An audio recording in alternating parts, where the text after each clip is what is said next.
welcome back to my channel. I hope you all doing well and staying safe. ரீசெண்டாக நம்ம channel 2K subscribers reach பண்ணியிருந்தோம். So அதுக்காக நம்ம ஒரு Q&A series conduct பண்ணியிருந்தோம். அதில் நிறைய பேர் உங்களோட டவுட்ஸ் எல்லாத்தையும் கேட்டிருந்தீங்க. அந்த டவுட்ஸ்க்கான ஆன்சர்ஸ் எல்லாத்தையும் தான் இந்த வீடியோவில் பார்க்க போகிறோம். வாங்க நம்ம டைம் யூஸ் பண்ணாமல் வீடியோக்குள்ளே போகலாம். First question, how to make proper notes for mainly physics and other subjects in NEET? இந்த கொஷின் நிறைய பேர் என்கிட்ட கேட்குறீங்க.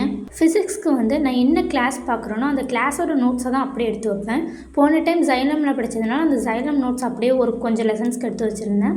இப்போ யூடியூப் லெசன்ஸ் தான் பார்க்குறேன். ஸோ அதோட நோட்ஸை தான் அப்படியே எடுத்து வைக்கிறேன். ஒரு லெசன் கம்ப்ளீட் பண்ணோடனே அந்த லெசனில் இருக்க இம்பார்ட்டன்ட் ஃபார்முலாஸ் அண்ட் பாயிண்ட்ஸை மட்டும் தனியாக ஒரு பேப்பர் ஆர் நோட் போட்டு எழுதி வச்சுக்குவேன். கெமிஸ்ட்ரியை பொறுத்த வரைக்கும் இன்ஆர்கானிக் ஆர்கானிக் இது ரெண்டுத்துக்கும் ஒரு டைம் கிளாஸ் பார்த்துட்டு அந்த நோட்ஸை இல்லாமல் நமக்கு என்ன அதில் புரியுதோ அந்த மாதிரி எழுதி வச்சுக்கிறது நல்லது. ஃபிசிக்கல் கெமிஸ்ட்ரிக்கு ஃபிசிக்ஸ் மாதிரி தான், அப்படியே நோட்ஸை அப்படியே அவங்க கொடுக்குற நோட்ஸை தான் எழுதி வைப்பேன். அப்போ தான் அந்த ஸ்டெப்ஸ் எல்லாம் புரியும். சம்ஸ் போடும்போது இன்னும் கொஞ்சம் ஈஸியாக இருக்கிற மாதிரி ஒரு ஃபீலிங். ஆனால் அந்த மாதிரி அவங்க கொடுக்குற நோட்ஸ் அப்படியே நீங்கள் எழுதி வச்சாலும் அந்த ஒரு லெசன்ஸை முடித்தோடனே அந்த லெசனில் இருக்கிற இம்பார்ட்டன்ட் பாயிண்ட்ஸ் ஃபார்முலாஸ் இது எல்லாத்தையும் தனியாக ஒரு பேப்பரில் எழுதி வச்சுக்கோங்க. அப்படி எழுதி வச்சா தான் உங்களுக்கு ரிவிஷன் டைமில் ஈஸியாக இருக்கும் படிக்கிறதுக்கு. இல்லைனா அதே நோட்ஸே அப்படியே எழுதி வச்சுருந்தோம்னா நமக்கு புக்கு படிக்கிற மாதிரி தான் ஒரு ஃபீலிங் இருக்கும். ஸோ ஃபிசிக்ஸ்க்குமே நீங்கள் அவங்க கொடுக்குற நோட்ஸ் அப்படியே எழுதி வச்சுருந்தாலும் அந்த ஒரு லெசனோட ஒரு ஓவர்வியூ மாதிரி ஒரு பேப்பரில் ஃபார்முலாஸ் அண்ட் இம்பார்ட்டண்ட் பாயிண்ட்ஸை மட்டும் எழுதி வச்சுக்கோங்க. பயாலஜி பொறுத்த வரைக்கும் ஃபஸ்ட்டு நான் கிளாஸ் பார்ப்பேன். அதுக்கப்புறம் ஒரு டைம் என்சிஆர்டி ரீட் பண்ணுவேன். என்சிஆர்டி ரீட் பண்ணிவிட்டு திரும்பி அகைன் ஒரு டைம் என்சிஆர்டி ரீட் பண்ணும்போது தான் நோட்ஸ் எடுக்க ஆரம்பிப்பேன். அதில் எனக்கு இம்பார்ட்டண்ட்டாக எந்த பாயிண்ட் தெரியுதோ அந்த பாயிண்ட் அப்படியே நோட்ஸாக எடுத்து வச்சுக்குவேன். Next question, what type of practice do you take? Okay, இப்போதைக்கு நான் lesson wise chapter wise questions topic wise question அந்த மாதிரி தான் நான் ப்ராக்டிஸ் பண்ணிகிட்ருக்கேன். டெலிகிராம் பிடிஎஃப் தான் இப்போ யூஸ் பண்ணுற ப்ராக்டிஸ்க்கு. அதிலே ஒரு லெசன்ஸ்க்கு 100+ கொஷின்ஸ் இருக்குது. நீட் டைப்பில் என்சிஆர்டி கொஷின்ஸ் எல்லாமே கவர் ஆகிருக்கிறதுனால அதை மட்டுமே இப்போதைக்கு ப்ராக்டிஸ் பண்ணால் போதும் தான் இருக்கேன். அதோட என்சிஆர்டி கொஷின்ஸ் எல்லாத்தையும் ப்ராக்டிஸ் பண்ணுவேன். சிலபஸ்லாம் கம்ப்ளீட் பண்ணதுக்கப்புறம் தான் டெஸ்ட் சீரீஸ் அண்ட் PYQs இது எல்லாத்தையும் சால்வ் பண்ணணும். ஐ திங்க் டிசம்பர் எண்டுக்குள்ளே சிலபஸ் முடிக்கிறதுக்கு ட்ரை பண்ணுவேன். நெக்ஸ்ட் கொஷின், அக்கா பயாலஜி வேர்ட்ஸ் எல்லாம் புரியலை, எப்படி படிக்கிறது?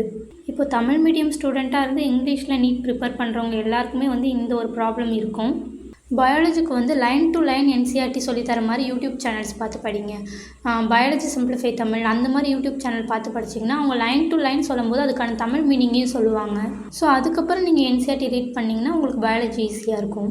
வாயில் நுழையாத வேர்ட்ஸ் எல்லாம் திரும்ப திரும்ப சொல்லி பாருங்கள், எழுதி பாருங்கள். அகைன் அண்ட் அகைன் என்சிஆர்டியை ரிவைஸ் பண்ணிவிட்டு ரீட் பண்ணிகிட்டே இருக்கும்போது உங்களுக்கு ஈஸியாக எல்லாமே புரியும். Next question, how to balance 12th state board and NEET? நீட்டையும் போர்டையும் மேனேஜ் பண்ணுறது எப்படிங்கிறத பற்றிலாம் ஆல்ரெடி நம்ம ஒரு வீடியோ போட்டிருக்கோம். ஸ்கூல் கோயிங் ஸ்டூடெண்ட்ஸ்க்கு, பார்ஷியல் ட்ராப்பர்ஸ்க்கு எல்லாத்துக்குமே ஆல்ரெடி நம்ம ஒரு வீடியோ போட்டிருக்கோம். எப்படி ஸ்கூலையும் நீட்டையும் மேனேஜ் பண்ணுறது, காலேஜையும் நீட்டையும் மேனேஜ் பண்ணுறதெல்லாம். நான் அந்த வீடியோஸோட லிங்க்ஸ் எல்லாத்தையும் டிஸ்கிரிப்ஷனில் கொடுக்குறேன். நீங்கள் அந்த வீடியோஸ் எல்லாம் போய் பாருங்கள். அண்ட் டெலிகிராம் சேனலோட லிங்க்கையும் டிஸ்கிரிப்ஷனில் கொடுக்குறேன்.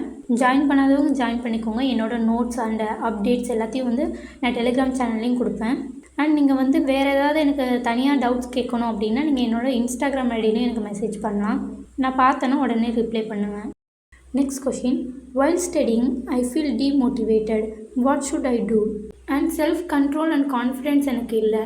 இந்த 2 கொஷினுமே இன்டர் ரிலேட்டடானது தான். நம்ம இந்த மந்த்குள்ளே இந்த லெசன்ஸ்லாம் முடிக்கணும்னு ஒரு டார்கெட் ஃபிக்ஸ் பண்ணுறோம். அண்ட் அதை நம்மளாலே ஃபாலோ பண்ண முடியாதப்போ நமக்கு கான்ஃபிடென்ட் லூஸ் ஆகுது. அண்ட் அதனால தான் நமக்கு டீமோட்டிவேட்டடான ஃபீலிங்கும் வருது. நீங்கள் போகிற ஸ்கெடியூலை ஃபஸ்ட்டு நீங்கள் கரெக்டாக ஃபாலோ பண்ண ஸ்டார்ட் பண்ணுங்கள். நீங்கள் போகிற ஸ்கெடியூலை நீங்கள் கரெக்டாக ஃபாலோ பண்ண ஸ்டார்ட் பண்ணிட்டாலே உங்களுக்கு ஒரு கான்ஃபிடென்ட் வந்துடும். ஸ்டார்டிங்கில் கஷ்டமாக தான் இருக்கும், டீமோட்டிவேட் ஆக தான் செய்யும். ஆனால் நீங்கள் கன்சிஸ்டண்ட்டாக அதை ஃபாலோ பண்ணும்போது உங்களுக்கே ஒரு கான்ஃபிடென்ட் வந்துடும். அப்புறம் படிக்கிறதுல உங்களுக்கு ஈஸியாகவே கான்சன்ட்ரேஷன் வந்துடும். நெக்ஸ்ட் கொஷின், எவ்வளோ லெசன்ஸ் கம்ப்ளீட் பண்ணியிருக்கீங்க, போத் ஆர் 3 சப்ஜெக்ட்ஸ்? ஜூலை லாஸ்ட்லேயே நான் 15 லெசன்ஸ்க்கு மேலே கம்ப்ளீட் பண்ணிட்டேன். பயோ, ஃபிசிக்ஸ், கெமிஸ்ட்ரி 3 சேர்த்து தான். ஆகஸ்ட்டில் எனக்கு நிறைய காலேஜ் ஒர்க்ஸ் வந்துருச்சு. அதனால் படிக்கிறதுக்கு அவ்வளோ எனக்கு டைம் கிடைக்கல. அதனால தான் ஆகஸ்ட்டில் நோட்ஸும் எதுவும் அப்லோட் பண்ண முடியாமல் போயிடுச்சு. அகைன் இப்போ தான் நான் காலேஜ் ஒர்க்ஸ் எல்லாத்தையும் முடிச்சுட்டு படிக்கிறதுக்கு ஸ்டார்ட் பண்ணியிருக்கேன். இந்த மந்த் எண்டில் நான் எவ்வளோ லெசன்ஸ் முடிக்கிறேனோ அதுக்கான நோட்ஸை நம்ம டெலிகிராம் சேனலில் அப்லோட் பண்ணிடுறேன். Next question, how to concentrate on studies without distraction? இதே கொஷினையும் நிறைய பேர் கேட்டிருக்கீங்க. எல்லாருக்குமே மொபைல் தான் பெரிய டிஸ்ட்ராக்ஷனாக இருக்குது. அண்ட் நம்ம எல்லாருமே மொபைலில் தான் படிக்கவும் செய்கிறோம். மொபைலில் இருக்கிற தேவையில்லாத ஆப்ஸ் எல்லாத்தையும் அன்இன்ஸ்டால் பண்ணிவிடுங்க. அப்படி தேவையான ஆப்பாகவே இருந்தாலும் அதோட நோட்டிஃபிகேஷன் எல்லாத்தையும் ஆஃப் பண்ணி வச்சுருங்க. இப்படி பண்ணுறதுனால நம்ம அட்லீஸ்ட் தேவையில்லாமல் நோட்டிஃபிகேஷனை பார்த்து உள்ளே போய் டிஸ்ட்ராக்ட் ஆகிறதுக்கான சான்ஸாவது கம்மியாகும். இல்லைன்னா டைம் தான் பார்க்கறதுக்கு மொபைல் எடுத்து டிஸ்ட்ராக்ட் ஆகிட்டேன், நோட்டிஃபிகேஷன் பார்த்து உள்ளே போய் டிஸ்ட்ராக்ட் ஆகிட்டேன் அப்படின்னு நினச்சிட்டு உட்காந்துருப்போம். ஸோ சிம்பிளாக எல்லாத்துக்கும் நோட்டிஃபிகேஷனை ஆஃப் பண்ணி வச்சுருங்க. அடுத்து நீங்கள் என்ன படிக்க போகிறீங்களோ அதோட டாக்குமெண்ட்ஸ், வீடியோஸ் எல்லாத்தையும் நாளே டவுன்லோட் பண்ணி வச்சுருங்க. நீங்கள் வீடியோஸ் பார்க்கும்போதோ டெஸ்ட் எழுதும் போதோ உங்கள் மொபைலை ஃப்ளைட் மோடில் போட்டுருங்க. அந்த 1 hour or 2 hours உங்கள் மொபைலை ஃப்ளைட் மோடில் போட்டு நீங்கள் வீடியோஸ் பாருங்கள். அண்ட் நீங்கள் பார்த்து முடிச்சுட்டு அதுக்கப்புறம் நோட்ஸ் எல்லாம் எடுத்து முடிச்சுட்டு படிச்சுட்டு 1 hour 2 hour கழித்து நீங்கள் மொபைலை ஆன் பண்ணி நீங்கள் என்ன ஒர்க் மொபைலில் பார்க்கணுமோ அதை பாருங்கள். நீங்கள் மொபைலே பார்க்காம அதை அவாய்ட் பண்ணுங்கள் அப்படின்லாம் சொல்லவே இல்லை. நீங்கள் அதை எப்போ பார்க்கணுங்கிறத நீங்களே ஸ்கெடியூல் பண்ணுங்கள். இந்த டைமில் தான் கொஞ்சம் நேரம் மொபைல் பார்க்க போகிறோம், இந்த ஒரு 1/2 hour தான் பார்க்க போகிறோம் அப்படிங்கிறது தெரிஞ்சிருச்சுன்னா நீங்கள் மற்ற நேரத்தில் ப்ரொடக்டிவாக படிக்கலாம். அண்ட் இந்த டைமில் இதை தான் பண்ணணுங்கிற ஒரு பிளான் இருந்தாலே நம்ம ஆட்டோமேட்டிக்காக அந்த பிளானில் தான் ஃபோக்கஸ் பண்ணுவோம்.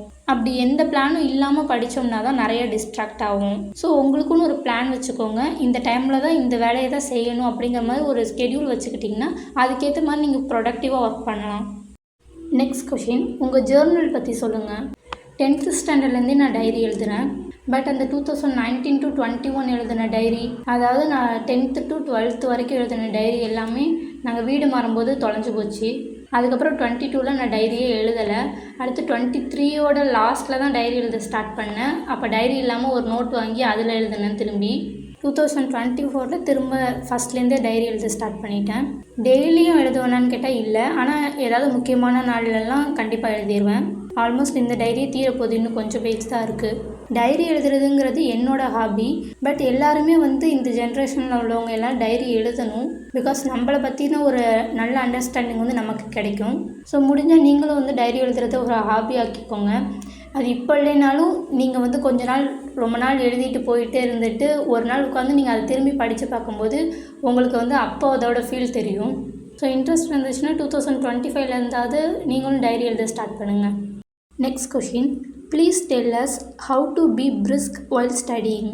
நிறைய பேர் சொல்லுவாங்க படிக்கும் போதே அப்படி தூக்கமாக வருது, புக்கை எடுத்தாலே தூக்கமாக வருது அப்படின்னு. படிக்கிறதுக்கு நம்ம மென்டல் ஹெல்த்தோடு நம்ம ஃபிசிக்கல் ஹெல்த்தும் முக்கியம்.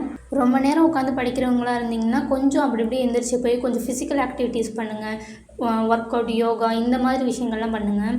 அது இன்னுமே உங்களை இன்னும் ஃபோக்கஸாக படிக்கிறதுக்கு ஹெல்ப் பண்ணும்.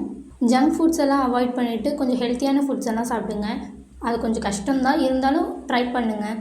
நிறைய வாட்டர் இன்டேக் எடுத்துக்கோங்க. இது மாதிரி நம்மளை கொஞ்சம் ஃபிசிக்கலாகவும் ஃபிட்டாக வச்சுக்கிட்டா தான் ஸ்டடீஸில் இன்னும் நல்லா கான்சன்ட்ரேட் பண்ண முடியும். நம்ம மென்டல் ஹெல்த் எவ்வளோ தான் ஸ்டேபிளாக இருந்தாலும் ஃபிசிக்கல் ஹெல்த் ஸ்டேபிளாக இல்லைன்னா ஸ்டடீஸில் கண்டிப்பாக கான்சன்ட்ரேட் பண்ண முடியாது.